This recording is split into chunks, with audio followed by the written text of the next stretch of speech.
කතා බහ වැඩසටහනට ඔබ සියලු දෙනාව යේසුස් වහන්සේගේ නාමයෙන් ඉතාමත් ආදරෙන් පිළිගනු ලබනවා. අද දවසේදී අපිත් එක්ක සුහද කතා බහට එක්වන්නේ අපෝස්තලික දේව සභාවේ විධායක මණ්ඩලයේ මුදල් ඒකකයේ ලේකම් විදිහට කටයුතු කරන ඒ වගේම මහියංගනීය සභාවේ සභාකාරකයා ලෙස සේවයේ නිරත වෙන්නා වූ අපගේ ඉතාමත් හිතවත් දේව ගැතුමා වන කාස ධනුෂ්ක දසනායක ඔබ ඉතාමත් ආදරයෙන් දේව ගැතුමනි මේ වැඩසටහනට පිළිගනු ලබනවා.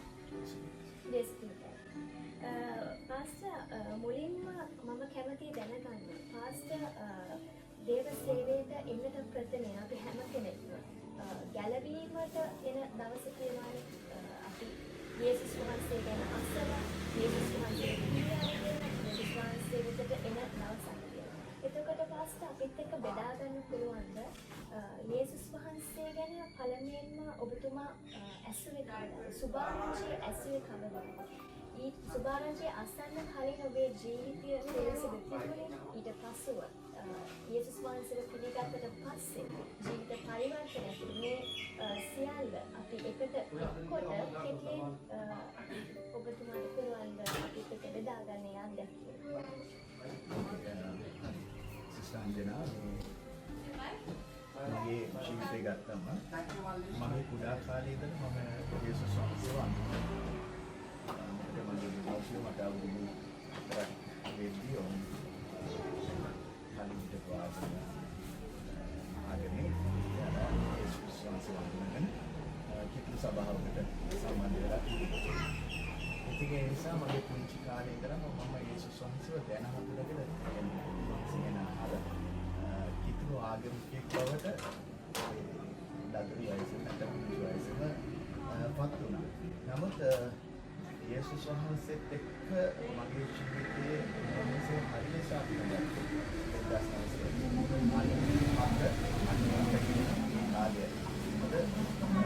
අපි බොහෝ කිතුල් සභාවන් එක්ක සම්බන්ධතාවය තිබුණා. අපේ සභාවල සේවය කළා.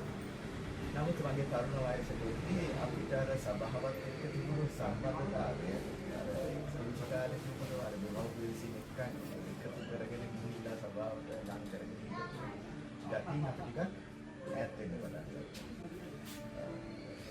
ඒ කාලේ ටිකක් යම් විදිහකට හොදකලා බවක් තිබුණා. තරුණ වයසේ අපි අපේ ජීවිතය හොයනවා යාළුත් අත්දැකීම් ලබන.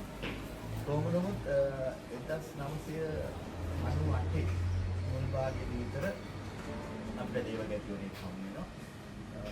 අපි ඇත්තටම පවුලක් විදිහට අපේ ආත්මික ජීවිතවල යම් පසුබෑමකට ලක් වෙලා තියෙන වෙලාවක එතුමා ඇවිල්ලා විශේෂයෙන්ම අපිට යේසුස් වහන්සේ ගැන කතා කරනවා. මොකද අපේ දෙමව්පියෝ වෙලා ඉඳලා හිටියේ පුළුවන් නම් අපේ දරුවන්ට දෙවියන් වහන්සේ වෙතට ලං කරන්න ඔයාලා උදව් කරන්න. එතුමා විශේෂ ආකාරයෙන් මට යේසුස් වහන්සේව අඳුනගලා දෙනවා. ඒ කියන්නේ යේසුස් ක්‍රිස්තුස් වහන්සේ කියලා කියන්නේ එක ආගමක් නෙවෙයි. ඒක කෙනෙකුන්චි කාලේ ඉඳලා දැන හඳුනගෙන හිටියට ඒක ප්‍රමාණවත් වෙන්නේ නැහැ. ඒ නිසා ඔයා පුද්ගලිකව යේසුස් වහන්සේ කියන කෙනා අඳුනගන්න. එයා එක්ක ඔයාගේ ජීවිතය සම්බන්ධතාවයකට ගෙනෙන්න ඕනේ කියන කතාව එයා එක පැහැදිලිව කිව්වා. ඒක විදිහට මගේ ජීවිතේට යම් බලපෑමක් කරා. මොකද අපේ තරුණ වයසේ සමහරකට බුද්ධකලා බව ජීවිතයේ අපේ තියෙන ප්‍රශ්න කතා කරන්න නැත්නම් අපේ තියෙන අර වෙහෙසකාරී බව මුදා හරින්න වෙන විකල්ප කිසි නැති තත්ත්වයක අපිට යේසුස් වහන්සේ මට දැනුණා නිකන් හොඳ මිත්‍රයෙක් වගේ. මගේ ජීවිතේට හොඳම මිත්‍රයෙක් කෙනෙක් මට තේරුණා. ඒ වගේ පාලකයෙක් වාගේ ජීවිතේට යේසුස් වහන්සේත් එක්ක සම්බන්ධතාවය දුන්නා. ඒක වාගේ ජීවිතේට ලොකු ආශිර්වාදයක්. ඉතින් එතුමා ඊට පස්සේ දේවදාසික කාරණා කියලා දුන්නා. යේසුස් වහන්සේ අපි කරේ පාප කමාව පිළිබඳව පූජාව යේසුස් වහන්සේ තුල තමයි ජීවිතේ බාර කරගෙන තියෙන අනාගත බලාපොරොත්තු. ඒ හැම දෙයක්ම මට ලොකු චලිතකමක්, ඒ වගේම ලොකු බලාපොරොත්තුවක් මේ යේසුස් වහන්සේත් එක්ක පටන් ගන්න ගමන ගැන ඇති වුණා. ඉතින් ඒකත් එක්කලා තමයි මම යේසුස් වහන්සේ අඳුනගන්නේ. ඒ වගේම ඒ 1998 වර්ෂයේම මම සුද්ධාත්ම බෞද්ධිස්මය ලබන. ඒ වගේම වතුර බෞද්ධිස්මයට 1998 දෙසැම්බර් මාසේ මොරටු කටයුතු අපොස්තලික දේවස්ථානයේ පැවති සමුළු ආලෝකයේදී මම වතුර බෞද්ධ විද්‍යාලවල කැපවුණු ක්‍රිස්තියානි ජීවිතයක් වගේ කරුණ වයසදී මම ආරම්භ කළා.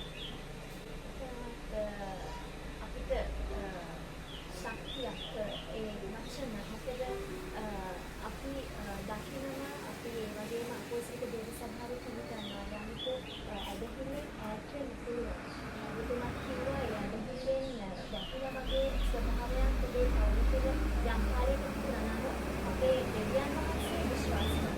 දෙවියන් වහන්සේ මනුෂ්‍යයන්ට කවම දේව දාසයන්ට කවම නැවත උන්වහන්සේට මනුෂ්‍යයන්ව ලං කරගන්න. මොකද දෙවියන් වහන්සේගේ වචනේ කියනෝනේ දේවගෙතුමනි කැඳෙව්වෝ බොහෝයි නමුත් තෝරා ගන්නු ලැබුවන් ස්වල්පය කියලා. ඉතින් ඒ තෝරා ගන්නු ලැබුවන් අතරට ඔබතුමාත් ඒ වගේම ඔබතුමාගේ පවුලත් උන්වහන්සේ තබා තිබෙන නිසායි නැවතත් මුළු පවුලම දෙවියන් වහන්සේ වෙතට නැවතත් උන්වහන්සේ ඇදගනු ලැබුවේ. ඒක මට හැඟුණු දෙයක්. මොකද ගොඩාක් දෙනෙක් ඉන්නවා දේවගෙතුමනි අපි දකිනවා ඇදහිල්ලේ වැටුනහම එතනින්ම ඒගොල්ලෝ ඈත් වෙලා යනවා. නමුත් ඔබටත් ඔබේ පවුලත් නැවත දෙවියන් වහන්සේ වෙතට උන්වහන්සේ ඇදගනු ලැබුවා ලං කරගත්තා. ඉතින් ඒ සියලු ගෞරවය මහිමිය දෙවියන් වහන්සේට. සිස්ටර්න්ගරේක ඇත්ත. ඒ කියන්නේ උන්වහන්සේට අපි ගැන දිව්‍ය සැලැස්මක් තියෙනවා. අපේ ජීවිත සැලසුම් කරන්නේ උන්වහන්සේ. දෙමව්පියන්ට ඇදහිල්ල අත්දැකීම තිබුණාට මගේ දෙමව්පියෝ නිසා මම ඒ ඇදහිල්ල අනුගමනය කරාට මටකම කියලා අත්දැකීමක් තිබුණේ නැහැ. ඉතින් මම හිතන්නේ මේ සියලු හැඩ හැප්පීම් බුද්ධ කලා බව ඒ අත්දැකීම් ඇදහිල්ලේ පසුබට වීම තුල පවා දෙවියන් වහන්සේ අපව යමකට යොමු කළා. මොකද ශ්‍රී ලංකා පොල් සභාව අඳුනගන්නේ ඒ මගේ ගැලවීමත් එක්ක ඒ වෙලාවේ අපි උපස්ථානයේ පුදේ සේවකතුමා ශ්‍රී ලංකා පොල් සභාවේ. සයිතුමා හරම තමයි ඔබ ශ්‍රී ලංකා පොල් සභාව අඳුනගන්නේ.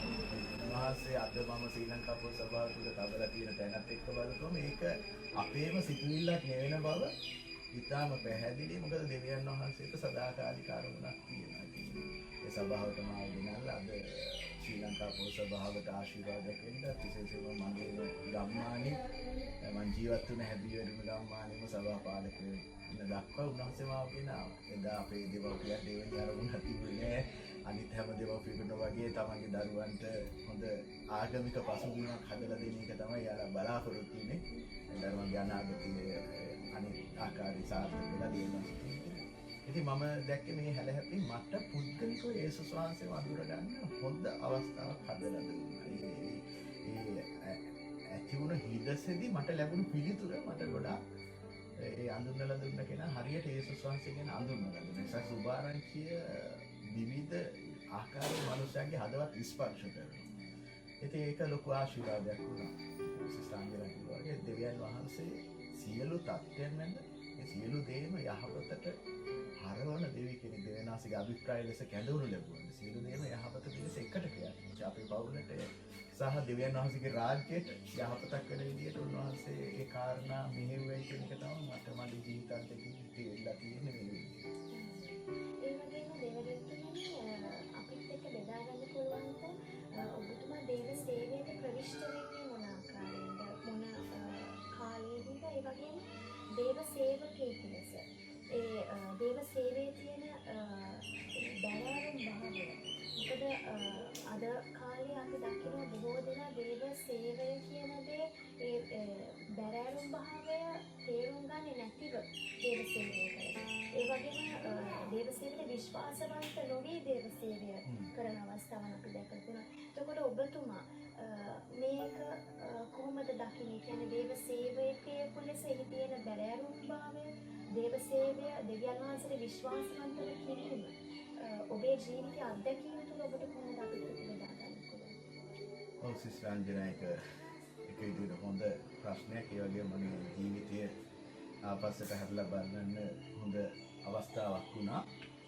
ඉතින් දේව සේවය කියන එක ඇත්තටම මම ගැලවීම ලැබුවාම අර උන්වහන්සේ මගේ ජීවිතේ දුන්න ආශිර්වාදය නැත්තම් ඒ සැනසීම සමාදානය එක්ක මම ඇතුළුනා වූ ශ්‍රී ලංකා පොල් සභාව තුළ හොඳ පසුබිමක් ඒවකට හිටපු දේව සේවකතුමන්ලා අපිව යම් ආකාර සේවයන් වලට හවුල් කරගත්තා. විශේෂයෙන්ම මගේ පළවෙනි සේවය වුණේ දේව සේවකයන්ට උපස්ථාන කියලා.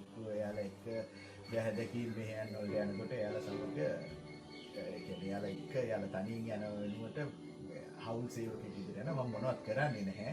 එයාලා කරන හැමදේම දිහා බලාගෙන ඉන්නවා. එයාට අවශ්‍ය පහසුකම් මොනාරි දවස් පුසයි ගිහින් සමහර කරාට එයාගේ බස් එකේ ඇවිල්ලා මගේ පුසයි ගෙලින් එයාලා ඇදහිලිවන්ත ගෙවල් වලට යනවා.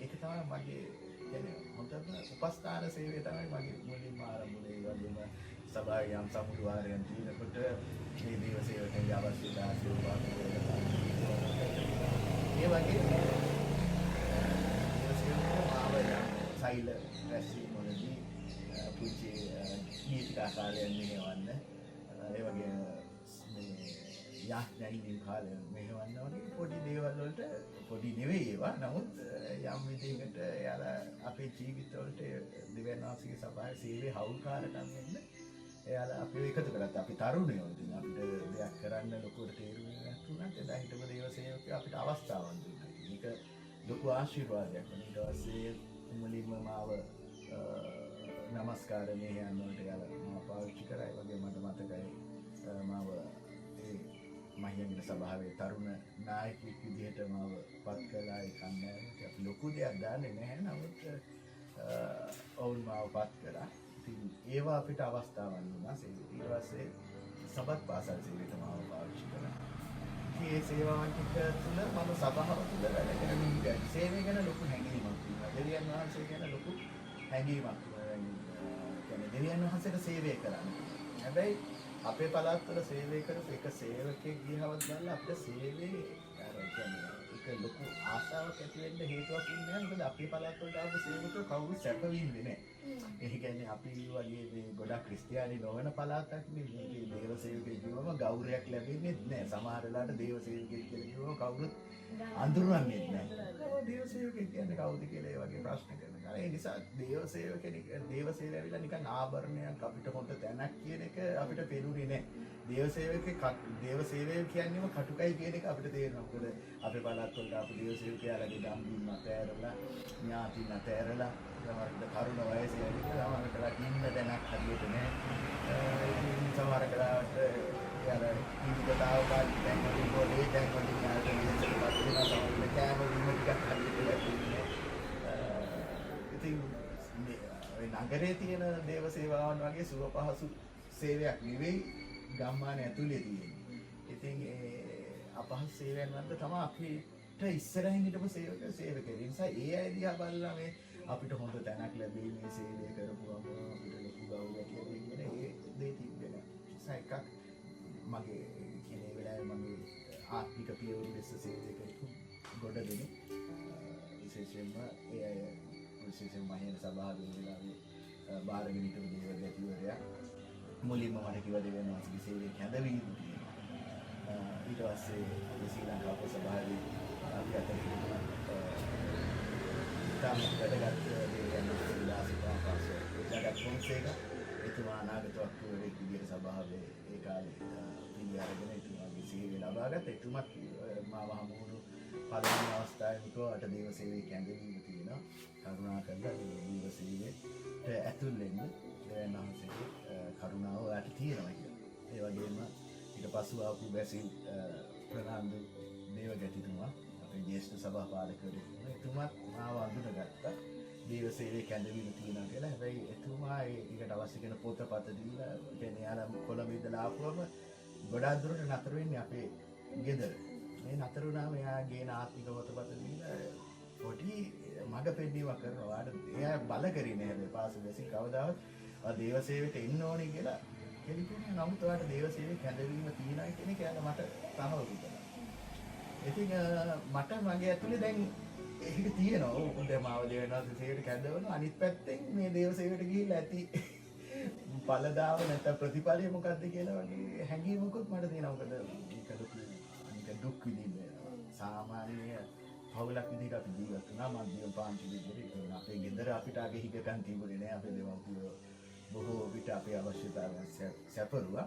ඒ නිසා ඒකත් අතහැරලා ගිහිල්ලා ඒ තියෙන දැනුමත් පල්ලෙහාට වැටිලා දේව සේවය කරන්න උවමනාවක් මට දැනුනේ නෑ. අනික පූර්ණ කාලීන සේවයේ තියෙන මොකද සේවයට කියන්නේ ඒක රැකියාවක් නෙවෙයි. මෙතන කැප වුණොත් අපිට ආය ආපහු හැරීමක් නෑ. ඒ නිසා ඉතින් මම කැමති වෙන්නේ මට ඊට පස්සේ ඒකට මම ගෙනාපු විකල්පය තමයි හරි මම සේවය කරන්න කවුරුයි හොඳ රස්සාවක් කරලා හොඳ මට මගේ භෞතික දේවල් ටික මම ගියක් දොරක් මගේ ස්ථාවරයක් හදාගෙන ඊට පස්සේ මට ඊනේ මගේ තේරෙනවා මම මේ අනිත් සේවකෙක් ගිහිල්ලා සෛල රැසීමේ වුණා අර පාර්ට් ටයිම් අර්ධකාලීන සේවයක් කිරීම ගැන තමයි මට හිතෙන්නේ. දෙවියන් වහන්සේ මට දුන්න සහනය, දෙවියන් වහන්සේ මගේ ජීවිතේට දුන්න ඒ සැනසීමත් එක්ක උන්වහන්සේට සේවය කරන්න ඕනේ කියන එක මගේ ඇතුලේ තියෙන නිසා ඉතින් දෙවියන් වහන්සේවත් සේව් කරගෙන මගේ පැත්ත මම හදාගෙන මේ විදිහේ සේවයක් කරනවා කියන එක තමයි මගේ කල්පනාව තිබුණේ.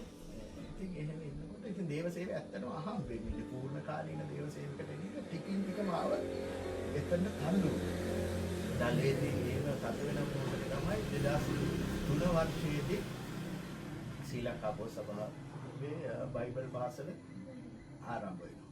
ආරම්භ වෙන අවස්ථාවෙම අපේ ඒ කාලේ අපේ මහියන සභාවට ගොඩාක් මොට්ටු දේවස්ථාන ඉඳලා අපේ ජ්‍යෙෂ්ඨ පාලකවරු ඇවිල්ලා අපිට සේවය කරන. එයාලා ඉන්න යන හැම වතාවක් කියන ඉන්න අපේ බයිබල් පාසලට ඇවිල්ලා ඉගෙන ගන්න. ඉතින් පළවෙනි අවස්ථාව මම මේක ප්‍රතික්ෂේප කරා. මම උසස් අධ්‍යාපනය අවසන් කරාට පස්සේ මට අර තිබුණ ඉලක්කය මගේ ඔළුවේ කරගෙන රැකියාව.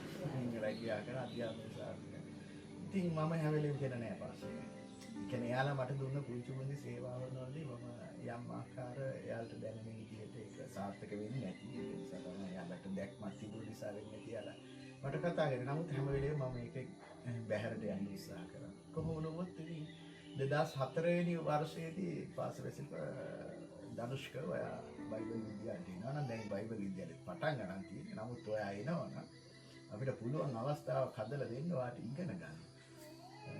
මම ඊට පස්සේ හරි පාස් මට හැබැයි තිබුණු පුංචි කාලේ ඉඳන් තිබුණු ඒ කියන්නේ යේසුස් සංඝ අඳුරගත්ත දවසේ ඉඳලා ඇති වුණ ලොකු ජොලිතයක් තමයි දෙවියන් වහන්සේගේ වචනයට පිපාස. දේව වචනේ ඉගෙන ගන්න ආස. කවදා හරි කොහොම හරි දැන් මම ඒ වෙලාවේ 2003 උසස් පෙළෙන් පස්සේ මම ටිකක් විවේක තියෙන කාලවල මම හිතුවා මම කොහොම හරි දෙවියන් වහන්සේගේ වචනේ ඉගෙන ගන්න. මගේ ළඟ නිවසලන් හිටපු දේවගැතිවරයෙක් ළඟට හරි මම ගිහිල්ලා මේ එයා වෙනස් ස්වභාවයක නමුත් මම දෙවියන් වහන්සේගේ වචනේ ඉගෙන ගන්න ඕනේ කියන ආසාව තියෙන කාලේ අතුරුතුරු තමයි මේ වෙලාවේ මට පාසලෙසින් එන්නේ කියලා කිව්වේ. මම ඊට පස්සේ පාසලෙසින් පොරොන්දුවක් ඉල්ලගත්තා. ආසම මම එනවා එන්නේ දේව වචනේ ඉගෙන ගන්න විතරයි. හැබැයි දෙවියන් වහන්සේගේ සේවයට නම් මම එන්නේ නැහැ කියලා තමයි මම පළවෙනි 2004 වර්ෂයේ මොරටු බයිබල් විද්‍යාලයට ඇතුල් වෙනවා. ඇතුල් වෙලා ඉතින් එතරම් ඉන්න ගමන් අපි යාළුවෝ එක්ක කතා කරලා වෙනවා. දෙවියන් වහන්සේට අපි යාඥා කරමු. දෙවියන් වහන්සේ මේ රටට බලවන්ත සේවකයෝ ගේන්න මේ අපි දෙවියන් වහන්සේගේ රට වෙනස් කරන මොකද අපි දෙවියන් වහන්සේගේ බලවන්ත දෙවියන් වහන්සේගේ චරිත අපි කියවන බයිබල් විද්‍යාල තුල. ඉතින් අපිට ආසාව වුණා ඒ වගේ බලවන්තව අපේ සභාවල දෙවියන් වහන්සේගේ සේවකයෝ පාවිච්චි කරනවා. ඉතින් අපි යාඥා කරේ අනිත් අය. කොහොම හරි ස්වාමීනි එතන මගේ එක යාළුවෙක් ඉඳලා එක පාට ඇයි අපි මේ අපිව පාවිච්චි කරන්න කියලා යාඥා කරන්නේ නැත්තේ. ඒක යාඥා කරන්න බයයි. මොකද ඒ කැපවීමට එන්න ලැහැත්ති නෑනේ අපි. ඒ නිසා ඉතින් මේ ප්‍රශ්නේ තමයි ටිකක් අපිට ආයේ අපි ගැන හිතලා බලන්න අවස්ථාවක් වුණා. එහෙම ඉන්නකොට තමයි මම මොරටු බයිබල් විද්‍යාලයේ අධ්‍යාපනය සාර්ථකව කරගත්තා. එතනදී බොහොම හොඳට ඒ ළමයි විද්‍යාලයේ නීති වලට එකලෝ ආශිර්වාදලත් අධ්‍යාපනය ගෙදුණා. ඉතින් මේ කීප විට අපි ගෙනත් අහන දැන් මොකද මේ හිතන්නේ වගේ අනාගතේ මොකද්ද තීරණයක් ගන්න ඕනේ කියලා අපිට උගන්වපු ගුරුවරු විශේෂයෙන් දැන් අද වර්තමාන සභාපති වන ශ්‍රේහන් ප්‍රාන්දුත් ඒ ස්ථානයේ අපේ විදුහල්පති වෙලා හිටියේ. ගොඩාක් විදි පාස බැසිල් තමයි අපි අහන්නේ මොනවාද වගේ අනාගතේ දැන් මොකක්ද සැලසුම වැඩි දුර ඉගෙන ගන්නවා බයිබල් ලංකා බයිබල් විද්‍යාලයට යවන්න ඒ සෙමිනේරි එකට යවන්න කැමති මොකද කියන්නේ මම කිව්වා කියන්නේ අපිට සභාව විසින් අධ්‍යාපනය ලැබලා දෙනවා කියන්නේ එක විදිහකට අපි බැඳීමක් ඇති වෙනවා අපිට එතනින් අහකට එන්න මම කිව්වා පාස් ඉගෙන ගන්න නම් ආසයි හැබැයි ඉතින් මට දේව සේවයට එන එක ගැන මේ තීරණය කරන්න අමාරුයි. මොකද මගේ හිතේ ආසාවක්. මගේ ආසාවක් තුනේ ඇත්තටම රැකියාව කරලා සරල ජීවිතයක් මූලික අවශ්‍යතාව ටික සම්පූර්ණ කරගත්ත සරල ජීවිතයක් ඇති කරගෙන ඊට පස්සේ දෙවනාසිකේ වැඩේට සභාවට හවුල් වෙන්න. ටිකක් දීකයි. ඒක කියන්නේ මම දන්නේ නැහැ වෙලාව අපිට තියෙයිද කියලා. මේ අවශ්‍ය කාරණා ටික විතරක් එකතු කරලා දාගන්න. ඉතින් ඊට පස්සේ උනේ කොහොමරි පාස් වෙසෙද හරි වාලං බයිබල් විද්‍යාලයට යවන්න කැමති ඔයා තීරණයක් කළා. හැබැයි 2003 අවුරුද්දේ 2004 අවුරුද්දේ මම බයිබල් විද්‍යාලය අවසන් කරන්නේ මොරටුවේ. එතන අවසාන ඊට පස්සේ ජනවාරි ලංකා බයිබල් විද්‍යාලයේ අධ්‍යයන වර්ෂය ආරම්භ වෙනවා. ෆස්ට් වෙසෙල් ඇප්ලිකේෂන් එක දීලා ඉන්නේ. කැමති නම් පුළුවන් එන්න කියලා. කන්ඩිෂන් එක දිනන මොරටු දෙසැම්බර් අවසානයේ අපෝසිට් සභාවේ. ඒකට පුළුවන් එන්න කියලා. ඒ වෙනකොට අපේ ජීවිතේ තව දේවල් තියෙනවා. අපේ තරුණ වයසේ අපිට ලොකු දර්ශනයක් ඉලක්කයක් තියෙනවා. ඉතින් ඔය ඔක්කොම හැලහැප්පි මැද ඉඳලා මම මේක තෝරගෙන මගේ දෙවොල්පියෝ කිව්වේ දැන් ඔයා බයිබල් විද්‍යාලේ ගිහින් ඉගෙන ගත්තනේ අවුරුද්දක්. එනවා ඉතින් තව මොන හරි ඉගෙන ගන්න ඕනේද? දැන් ඒක ඉගෙන ගත්තට ඉතින් දෙවියන්වහන්සේ මොන හරි දෙයක් කරනවා නම් කරන්න ඕනේ. මොකද මම පවුලේ වැඩි වෙලා විදියට යාලා බලාපොරොත්තු නැහැ. පවුලේ පළවෙනි දරුවා මොනවාද කොයි පැත්තටද යන්නේ රැකියාවේ යාළුවා මට සෑහෙන උගන්වන්න මහන්සි වුණා. කැප වුණා බලාපොරොත්තුවක් ඇතුළේ හිටියා. ඉතින් යාළුවා කිව්වේ ඉතින් මොන හරි දැන් ජීවිතේ තීරණයක් ගන්න ඕනේ. වාගේ තරුණ වයසටත් වෙනවා. යන දිශාව අපිට අඳුර ගන්න ඕනේ. ඉතින් මේ හැලහැප්පීම් මත මට තනියම තීරණයක් ගන්න ඕනේ. ඊපස්සේ මම හිතන්නේ මම බයිබල් විද්‍යාලයට යනවා කියලා තීරණය කරේ 2004 වර්ෂයේ තමයි සුනාමිය පැමිණෙන්නේ. ඒනකොට මම අම්පාරේ සේවයකට හවුල් වෙලා හිටියා. ඒ හවුල් වෙලා එන ගමන අතරමඟදී තමයි මම තීරණය කරේ මම බයිබල් විද්‍යාලයට යන්න තීරණය කරනවා. ඒ බස් එක ඇතුලේ මම තීරණය කරා මම අධ්‍යාපනය ලබනවා. මොකද දෙවියන්වහන්සේගේ වචන ඉගෙන ගන්න දෙවියන් වහන්සේ ගැන සහ උන්වහන්සේගේ සේවය ගැන යම් තේරුම් ගැනීමකට එන්න පටන් ගත්තා. ඒක ලොකු පිපාසයක්. ඊට පස්සේ කොහොම හරි මම මේක කෙටි කරොත් වාස් පැසිල්ල දැනුම් දුන්නා. මම බයිබල් විද්‍යාලයට යන්න කැමතියි. කොහොම හරි එතුමා ඊට පස්සේ මගේ ඇප්ලිකේෂන් එක සකස් කරලා දුන්නා. කොහොම හරි මම ඊට පස්සේ ඇප්ලිකේෂන් සකස් කරලා සුනාමි නිසා බයිබල් විද්‍යාලේ පටන් ගන්න එක ප්‍රමාදයි කිව්වා. ඒසා අපි දවස් දෙකක් විතර ගිහලා තමයි බයිබල් විද්‍යාලේ කෝල් කරේ. ඇප්ලිකේෂන් එක පෝස්ට් කරෙත් නැහැ.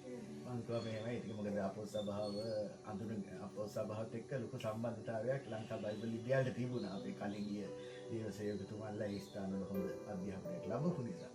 ඒ ගුරුවරුන්ට කතා කරුවම නැත්නම් රෙජිස්ට්‍රාර්ට කතා කරනවා ඔයා කොහෙද ඉන්නේ මේ අද මේ ඉන්ටර්විව් එක තියෙනවා සහ ඒකට එන්ට්‍රන්ස් එක නැත්නම් ඇතුළේ විභාගේ තියෙනවා ඔයා කොහෙද ඉන්නේ මේ දැන් විභාගේ යන ගමන් තියෙන්නේ මම කොහොමද ඉන්නේ අක්වට අග්ගාල කමන්නේ ක්ෂණිකව ඉන්න ඔයා ඊට පස්සේ ආපුවම මේ බයිබල් විද්‍යාලේ අවස්ථාව තියෙනවා තනියමත් ඒ එක්සෑම් එක යාලා දෙනවා ඊට පස්සේ අවසර දුන්නා එක්සෑම් එක බලලා කිව්වට ඇතුළේට අවශ්‍ය කරන මූලික ලකුණු ටික සම්පූර්ණයි. ඔයා හෙට උදේ වෙද්දී ආයෙ නවතින්න එන්න කියලා. ඒ වගේ ඔක්කොම ටිකක් කලබලෙන් වුණ දෙයක්. අවුරුදු දෙකක බයිබල් විද්‍යාලය අධ්‍යාපනය වුණා. බයිබල් විද්‍යාල අධ්‍යාපනයේ ලංකා බයිබල් විද්‍යාලයේ පළවෙනි ටර්ම් එක ඉවර වෙන්න ආසන්න වෙද්දී මට තිබුණා අපෝස් සභාවේ ජාතික තරුණ නායකත්ව කඳවුර. ඒක තුළ තමයි මම තීරණය කරේ මම පූර්ණ කාලීන දේව සේවයක මගේ ජීවිතය ඇතුල් කරගෙන මගේ හිත ඇතුලේ තිබුණා මම අර ඒක මගේ අරුණා මම දේව රැකියාව කරන ආසාවෙන් මම පාස් වෙසෙල් එකක පාස් මට මේ රැකියාවක් කිරීමේ ආසාව ඇතුව හිටියොත්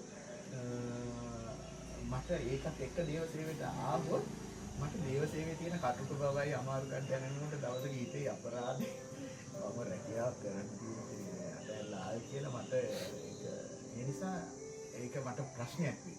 ඒ නිසා පළවෙනි දේ තමයි මේ ආසාව මගේ හිතේ අහකට යන්නේ. ඒක අර කිව්වා වගේ බයිබල් විද්‍යාලේ කියලා දෙනවා කියලා ඉගෙන ගත්තේ මට තීරණයක් ගන්න පුළුවන්.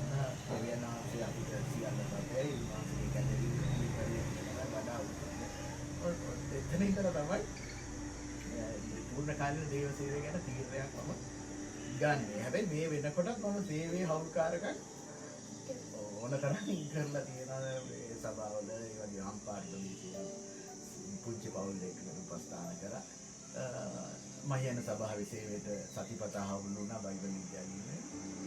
ඒ වෙනකොට තමයි මාව බයිබල් විද්‍යාලය අධ්‍යාපනයේ 2005 2006 කියන අවුරුදු වල අවසන් වුණා. ඊට පස්සේ 2007 අවුරුද්දේ මම බයිබල් විද්‍යාලයේ අධ්‍යාපනය ඉවරලා ඉන්නේ. අදනකොට මගේ මහියන සභාවෙම හිටපු දේව සේවකතුමාට හදිස්සියම ඒ සභාවෙන් බැහැරව යන්න සිදු වෙනවා. එයාගේ පුද්ගලික කාරණයක් නිසා. ඒකත් එක්කලා තමයි ශ්‍රී ලංකා පොත් සභාව එදා හිටපු විධායක මණ්ඩලය තීරණය කරන්නේ මාව මගේ සභාව තුළම සභාපාලකවරයෙක් නැත්නම් දේවසේවක මගේ දේවසේවක උපාකාර සහෝදරයෙක් විදිහට තමයි මාව එතනට යොමු කරන්නේ. මුලින් අපිව දේවසේවකට ගන්න පිළිවෙල ඒකයි. ඉතින් එතනදී මාව එතන සේවයට යොමු කරා. ගොඩාක් මගේ සේවයේදී ලොකු ධෛර්යයක් උනේ පාස් බැසිල්. ඒක ආරම්භයේ ඉඳලා මේ දක්වා ඉන්නවා. ඒකට පාස් මට එක බයක් තිබුණා. මම හැදි වැඩුණු සභාව අයියා නංගි මල්ලි පුතා කියලා ඇදුන තැන එතන ගිහිලා කොහොමද සභාව බාරගන්නේ? අනික මගේ දෙමව්පිය සහෝදරයෝ ඔක්කොම ඉන්න තැන. නම පාස් වෙසිට මමත් සේවය පටන් ගත්තේ මගේ ගාමේ. වාත් එතනදි පටන් ගත්තේ මට ආශිර්වාදයි ධෛර්යයත් එක්ක ආරම්භ වුණා. මුල් කාලේ අවුරුදු 4-5 යනකම් ලේසි වුණේ නෑ. අමාරු අත්දැකීම් එක්ක ආවා. නමුත් අද දවස දක්වා දෙවියන් වහන්සේ එතන 2007 වර්ෂයේ ඉඳලා අද 2025 දක්වා ඉන්න දෙවියන් වහන්සේ කරුණාව දුන්නේ උන්වහන්සේගේ කැඳවීම නිසා කියන එක මම විශ්වාස කරනවා. මේ කියන්ට වඩා හොඳයි අපි ඇසුවා අපි කොතරම් දෙවියන් වහන්සේගේ සැලසුම් වලින් ඈත් වෙන්න පැන යන උත්සාහ දරුවත් දෙවියන් වහන්සේ ඒ සැලැස්මට අපිව කෙලෙසක හෝ යොමු කරනවා නේද දෙවියන්? ඒක තමයි මම වනේ උන්වහන්සේ වාම ඇදලා ගත්තා. ඒ වගේම දෙවියන්තුමනි අපි දැනගන්නට කැමති ඔබ කුඩා දරුවන් තිදෙනෙක් පියෙක් වශයෙන්, ඒ වගේම ස්වාමි පුරුෂයෙක් වශයෙන්, ඒ වගේම සභාවේ දේවදාසය සභාපාලකය වශයෙන් දැන් මේක ඇවිල්ලා අපි කිව්වොත් ඔබගේ ජීවිතේ අපිට තියෙනවානේ මේ ජීවිතේ රෝල්ස් කරන්න. එතකොට පියෙකුගේ වගකීම, ස්වාමි පුරුෂයෙකුගේ වගකීම, ඒ වගේම සභාපාලකයෙකු ලෙස ඒ වගකීම. මේ සියල්ල ඔබේ ජීවිතේ ප්‍රධාන වගකීම්. එතකොට ඔබ ඒ සියල්ල කළමනාකරණය කරගෙන ජීවිතේ දෙවියන් වහන්සේට විදිහට අරගෙන යන්නේ කොහොමද? ඒක තවත් කෙනෙක්ට අපිව බලාගෙන ඉන්න තවත් කෙනෙක්ට ඒක ශක්තියක් පන්නරයක් ඔබගේ අත්දැකීම බෙදාගත්තේ. ජීවිතය කියන එක අපිට කියන්නේ කලින් ට්‍රයල් එකක් කරලා අපි ආරම්භ කරන දෙයක් නෙවෙයි. අපි ජීවිතේ එන ප්‍රශ්න වලට මුහුණ දීලාම තමයි අපි ඉගෙන ගන්න. සමහර තැන්වලදී මම කලවනාකාරී නැත්නම් මේ කියන භූමිකා තුනම කලවනාකරණය කරගන්න දක්ෂ වෙලා තියෙනවා. සමහර තැන්වල අදක්ෂ සමහර වෙලා තියෙනවා. ඉතින් මම සාර්ථකද නැද්ද කියලා කියන්න ඕනේ. මගේ භාර්යාව, මගේ දරුවෝ, ඒ වගේම මගේ සභාවේ සෙනඟ තමයි කියන්නේ නේද? ඉතින් එකකට හැබැයි මෙච්චර වසර ගණනාවක් මගේ පවුලක් මෙහෙවගෙන සභාවත් මෙහෙවගෙන ඉතා අමාරු තැනක තිබ්බ සභාව මේ දක්වා ගොඩනගාගෙන ඉන්න අද ආශිර්වාදලත් තැනකට ඒ සභාව තිබෙනවා. බොහෝ දෙනාගේ කතා බහට අවධානයට ලක් වෙන තරමට දෙවියන්ගේ සභාව ආශිර්වාද කරලා තියෙනවා. ඉතින් එතෙන්ද ගෙනෙන්න පුළුවන් යම් හෝ ආකාර මේ දේවල් කළමනාකරණය කරගන්න දෙවියන්ගේ මට දුන්න උපකාරී එකක්. මගේ පාසල් අධ්‍යාපනයේට ආශිර්වාදයක් තමයි සත්‍යයට වාර්ෂික පාරිචාර්යයක් කරලා ඉතින් කළමනාකරණය කරන යම් තාක් දුරට අපිට ප්‍රගුණ කරන්න උදව් කරනවා. ඊට පස්සේ මම ගියා ලංකා බයිබල් විද්‍යාලය ලැබුණු ආభాසයේ ලැබෙන විනේ ගොඩාක්ම වටින්නේ මේ හැම දෙයකම අපේ විනේ. විනේ සහ ඊට පස්සේ අපේ අවධානය.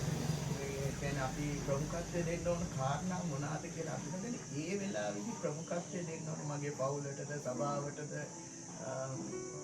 මගේම ජීවිතය ගැනද කියන එක මම ඒ වෙලාවේ තීරණය කරලා වඩා වැදගත් වෙන්නේ ප්‍රමුඛත්වය දෙන්න. ඊළඟ දේ තමයි අපිට ප්‍රශ්නයක් ආවට පස්සේ අපි ඒවට ප්‍රතිචාර දක්වනවට වඩා මම ටිකක් නිකන් වැඩිපුර ටිකක් ඉස්සරහින් දකින්න. සමහරවිට අනිත් අයට නොදකින දේ, පේන්නේ නැති දේ මට පේනවා.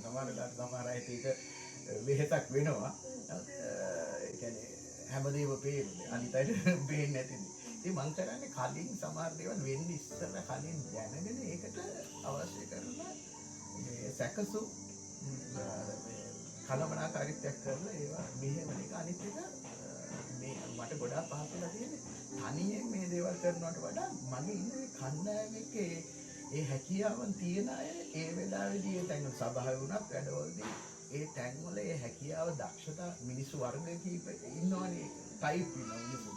ඒ අයම ඒ තැන් වල හිට ගස්සලා ඒ අයට දර්ශනය අදහස දීලා තිබ්බම ඒ අය ඔක්කොම එකතු වෙලා මම සහ අපි කණ්ඩායමක් විදියට වැඩ කිරීම තමයි මේ හැමදේම සාර්ථක කරගන්න හේතු වෙලා තියෙන්නේ. නැත්තම් මේක මම විතරයි මමම තමයි කරන්න ඕනේ කියන තැන හිටියනම් මට මේ ගොඩාක් අසාර්ථක වෙන ලොකු වෙහෙසක් වෙනවා. මේ හැම වෙලේකදීම සභාවට ගිය සභාවේ ඉන්න මගේ සහෝදර සෙනගේ වගේම නායකත්ව කණ්ඩායම් ඒ අය තේරුම් අරගෙන මේ අපේ හැමෝගෙම වැඩ. සභාව කියලා කිව්වොත් මේක පාස්ටර්ගේ වැඩ කියන තැන නෑ. ගෙදර ආවම මේක මගේ භාර්යාව වුණත් ඔයාව තමයි කරන්න ඕනේ කියලා මාව අතහැරලා නෑ. ඒ අපේ දරුවෝ වුණත් අපි හැමෝම එකතු වෙලා වැඩ කරනවා. හොඳම දේ තමයි එකක් තමයි අපේ මම කිව්වා වගේ අර මුලින්ම අපේ ප්‍රමුඛත්වය දෙන්න ඕන වෙලාවෙ ඒ වෙලාවේදී ප්‍රමුඛත්වය දෙන්න ඕනේ. සමහර ඒවා කලින් අපි දැකලා සැලසුම් කරන්නේ ගොඩාක් වැදගත්. සැලසුම් කරනයක් තියෙනකොට අපිට හරි ලේසි ජීවිතේ පහසුයි. ඒවා ලොකුවට ප්ලෑන් කරලා නෙවෙයි. නමුත් අපි සිතුවිලි වලින් මෙන්න මේ විදිහට කරන්න ඕනේ මේමයි කියලා අපි සැලසුම් කරගත්තා නම් සහ ඒවා sannivedana කරගත්තා නම් කලමනාකරණය කරගෙන යන්න පුළුවන්. මේ දක්වා ආපු ගමන එහෙමයි. මම ලොකු සාර්ථකත්වයක් කියලා හිතන්නේ නැහැ. මොකද මම ඊට වඩා සාර්ථක වෙච්ච ජීවිත දැකලා දිනා බොහොම ජීවිතේ බැලන්ස් එකේ අරන් යන අය ඊට වඩා මට වඩා සෑහෙන වැඩ කරන අය දැකලා තියෙනවා. ඒ අය බොහොම පහසුවෙන් මේ දේවල් මෙහෙම ගන්න විදිය දැකලා තියෙනවා. මටත් ආසයි ඒ වගේ වෙන්න. නමුත් ප්‍රාථමික වශයෙන් මම යම් සාර්ථකත්වයක් ඉන්නේ ඒ කාරණා නිසා. මම විශ්වාස කරන දෙවියන් වහන්සේ ඉදිරියට ඔබතුමාට තවත් සියල්ල කල්පනාකරණය කරගෙන පෙර තිබුණටත් වඩා ඉදිරියට යන්න කරුණාව බොහෝසේ උන්වහන්සේ දෙයි කියන විශ්වාසය. ඒ වගේම දෙවගතුමනි අවසාන වශයෙන් අපි කතා කළොත් වර්තමාන සමාජය බොහෝමයක්ම වර්තමාන සමාජයේ තරුණ පරපුර වෙත අපි අවධානය පොඩ්ඩක් යොමු කළොත් මේ මොහොතේදී තාක්ෂණයත් සමග විශේෂයෙන් දැන් පවතින ආර්ටිෆිෂල් ඉන්ටෙලිජන්ස් කියන AI තාක්ෂණය තුළ ඒ වගේම සමාජ මාධ්‍ය තුළ අපේ කිතුණු පරපුර කිතුණු දරුවන් බොහෝසේ අපි දකිනවා දෙවියන් වහන්සේට ලං වෙනවාට වඩා දෙවියන් වහන්සේගෙන් එන්න ඈත් වෙමින් පවතින සමාජයක් අපි දකිනවා තාක්ෂණය තුළ. එතකොට දේවදත්තමනි මේ වර්තමාන පරපුරට අපිව බලන් ඉන්නවා නම් යම් තරුණ දරුවෙක් ඔවුන්ට දෙන්න පුළුවන් උපදෙස් අවවාද මොනවද? අපි තාක්ෂණයත් එක්ක ඉදිරියට යන්නට ඕනේ. තාක්ෂණය අපිට බැහැර කරලා ඉදිරියට යන්නට බෑ. ඒක පුදුමවන් වන අපිට තාක්ෂණය කියන්නේ අවශ්‍යයි. නමුත් තාක්ෂණය අපේ ජීවිතේ කරගන්න නැති දෙවියන් වහන්සේට ප්‍රමුඛත්වය අපි දීලා ඉදිරියට යන්නට දේවදාසයෙක් වශයෙන් ඔබ වහන්සේට ඔබට ඒ කුඩා දරුවන්ට තරුණ දරුවන්ට ඔබට දෙන්න පුළුවන් අවවාදයක් උපදෙසක් තියෙනවද? ඒක ඇත්තටම ශක්තියක් වෙයි. ඔව් එකක් තමයි දැන් මේ තාක්ෂණික දේවල් අපිට ගොඩක්ම ප්‍රයෝජනවත්. ඒක තමයි යහපතට පාවිච්චි කරගන්න පුළුවන් ගොඩක් අවස්ථා තියෙනවා. ඉතින් මේ දේවල් වලට භාවිතයේදී විශේෂයෙන්ම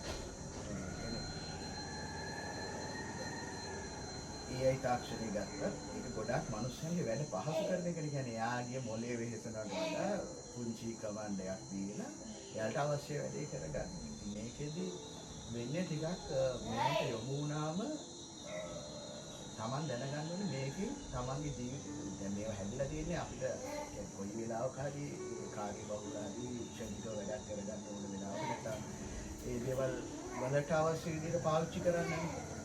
ඉතින් Taman යමකට යොමු වෙනකොට මේ ඩිජිටල් කරන්නේ වේවා මේ හැම දෙයකට යොමු වෙද්දී ඒකෙන් Tamanට ඇති වෙන ඵල ප්‍රයෝජනෙ මොකක්ද කියලා ඉස්සෙල්ලා තේරුම් ගන්න ඕනේ. නැත්නම් නිස්කාරණේ සමාජ මාධ්‍ය තුල හරි නැත්නම් සමහර තාක්ෂණික මෙවලන් එක්ක හරි තමන්ගේ කාලය ගත කිරීමෙන් තමන්ගේ ශරීරයට හානි වෙන විශේෂයෙන්ම ගොඩාක් අද ළමයි ක්‍රීඩාවලට යොමු වෙන්නේ නැහැ. ලෙඩ රෝග වලට මුහුණ දෙන ඇස් පෙනීම හානි වෙන. ඉතින් මේවා ගැන පොඩි අධ්‍යයනයකුත් තියෙන්න ඕනේ. ඒ කියන්නේ අපි ඕන තරම් ජීවිතේ යමක් කරන්න ගියාම නැත්නම් යම් දෙයක් හොයලා බලද්දී අපිට පොතපත උනත් ඉගෙන ගන්න වාසි අවාසි කියලා දෙකක් තියෙනවා නේද? අපි වාසි පැත්ත නෙවෙයි අවාසි දේ හොඳට අවබෝධ කරගෙන ඒ දේවල් තේරුම් ගන්න කොහොමද මේ වාසි අවාසි නැද මේ තියෙන දේ අපේ ජීවිතේට ඵලදායී කරගන්න. ඒකෙන් මගේ ජීවිතේ තවත් දියුණු වෙනවද නැත්නම් මගේ ජීවිතේ තවත් අඩපණ වෙනවද පල්ලෙහාට යනවද කියන එක Tamanට හොඳ සංවේ කියන්නේ හොඳ දැනීමකින් ඇතුව යන්න ඕනේ. දැනෙන්නේ නැතුව ඔය අයාලේ වගේ ඔහේ ඉන්නවා. ඔහේ කර ඇයියෝ කවුරු හරි ඇයියෝ ආවක කරන්නේ. ඔයාට ඔක කිරීමට ඔයාගේ ජීවිතේ දියුණු වෙනවද ඔයාට කියන්නේ ඒකේ ඵල ප්‍රයෝජනයක් එනවද කියලා අහනකොට ඒකට හරියම උත්තරයක් දෙන්න නැත්නම් කවුරු හරි ඒකෙන් වැළකෙන එක හොඳයි. ඒක වා කරන දේ අරමුණ මොකක්ද කියලා හැම වෙලේම හිතන්න මොන දේ පාවිච්චි කරන්නේ මේක තාක්ෂණය ඒව හැමදේම ඒකෙන් ඔයාගේ ජීවිතයට ඔයාගේ ශරීරයට ඔයාගේ අධ්‍යාත්මයට යම් ප්‍රයෝජනයක් වෙනවද ඵලදායීත්වයක් වෙනවද තමන්ගේ වටපිටාවට තමන්ගේ ආර්ථිකයට හරියක් වෙනවද තමන් තේරුම් ගත්තොත් ඇත්තටම ඒක ආශිර්වාදයක්. තමන්ට වෙන හානි ගැන අවබෝධ කරගෙන තමන්ට හානියක් කියලා තේරෙනවනේ ඒ හැම දෙයකින්ම අයින් වෙලා ඉස්සරහට යන එක තමයි ආශිර්වාදය. ඒක කෙටියෙන් විශාල මාතෘකාවක්. ඉතින් මේ වෙලාවකට ඒක වැඩිපුර කතා කරන්න අවස්ථාවක් නැහැ. ඒක තමයි අපිට යම් කිසි දෙයක් අපි තාක්ෂණය වේවා ඕනෙම දෙයක් අපිට ඒ යහපත ඒ වගේම අපි පිටුරුවන් වශයෙන් අපිට ප්‍රමුඛත්වයේ තියෙන දෙවියන් වහන්සේට තව ළඟ වීම.